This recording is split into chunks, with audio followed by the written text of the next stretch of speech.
এত রোজগার করছেন, কিছুতেই সঞ্চয় করতে পারছেন না। ঠিক মাস শেষ হতে না হতেই বন্ধুবান্ধবদের কাছে হাত পাততে হচ্ছে। এমনটা কি?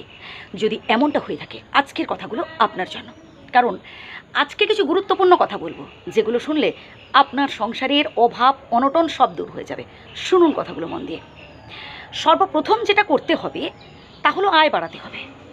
সৎ উপায়ে কঠিন পরিশ্রম করে যাতে দু পয়সা বেশি রোজগার করা যায় এই চেষ্টা করুন। আপনি যদি কুঁড়ে হয়ে ঘরে বসে থাকেন, রোজগার করার চিন্তাভাবনা যদি আপনার না থাকে, আপনি যদি সবসময় আলস্যে দিন কাটান, তাহলে আপনার সংসারের অভাব দূর হবে কী করে? এর পরের পয়েন্টটা তো আরও গুরুত্বপূর্ণ। আমরা অনেকেই আছি স্ট্যাটাস মেনটেন করে চলার চেষ্টা করি। আশেপাশের মানুষজন, আত্মীয় স্বজন তারা যেমন খরচা করছে আমাকেও তেমন খরচা করতে হবে, এমনটা ভাবে ভুল করবেন। ওদের রোজগার ভালো আছে, ওরা তেমন খরচা করছে।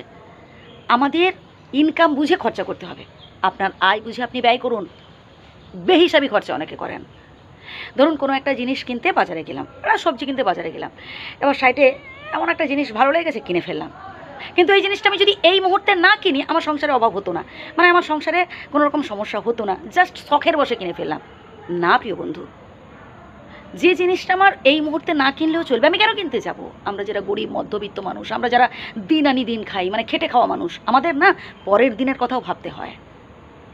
কারণ এটা আমাদের স্থায়ী কাজ নয়।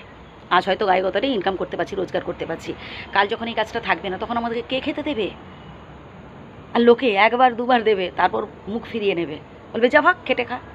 তাই আত্মসম্মানটাকে ধরে রাখার চেষ্টা করুন, কঠোর পরিশ্রম করুন এবং যাতে সংসারের দু পয়সা বেশি রোজগার করতে পারেন এই চেষ্টা করুন। এর পরের পয়েন্টটা তো আরও গুরুত্বপূর্ণ, তা হলো অল্প হলেও সঞ্চয় করে রাখুন। হ্যাঁ, আমি বুঝতে পারছি আপনার রোজগার খুবই কম, ইনকাম খুবই কম, তা সত্ত্বেও বলবো 2 টাকা হলেও সঞ্চয় করে রাখুন। কারণ আজকের এই অল্প সঞ্চিত অর্থই পরবর্তীকালে অনেক বড় কাজে লাগবে। যখন আপনার কাজ বাজ থাকবে না, যখন আপনার অনেক বয়স হয়ে যাবে, দেখবেন এই অল্প সঞ্চিত অর্থই অনেক বড় কাজে লাগাতে পারছেন। এর পরের পয়েন্টটা শুনুন, অল্পে সন্তুষ্ট হওয়ার চেষ্টা করুন।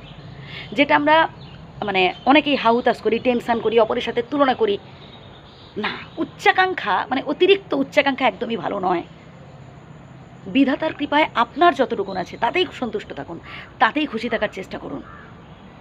লোভ কামনা বাসনা এগুলো বিসর্জন দিন। আপনার যতটুকুন আছে সেটাই অনেক। যদি সত্যিকারের তুলনা করতেই হয়, তুলনা করুন তাদের সাথে যাদের আর্থিক অবস্থা আপনার থেকেও খারাপ। তাহলে বুঝতে পারবেন আপনি অনেক ভালোতে আছেন, বিধাতার কৃপায় আপনি অনেক কিছু পেয়েছেন। তাই যতটুকুন পেয়েছেন, যা কিছু আছে সেটার সাথে অ্যাডজাস্ট করতে শিখুন। জীবনে দুঃখ থাকবে, কষ্ট থাকবে, আবার সুখও থাকবে।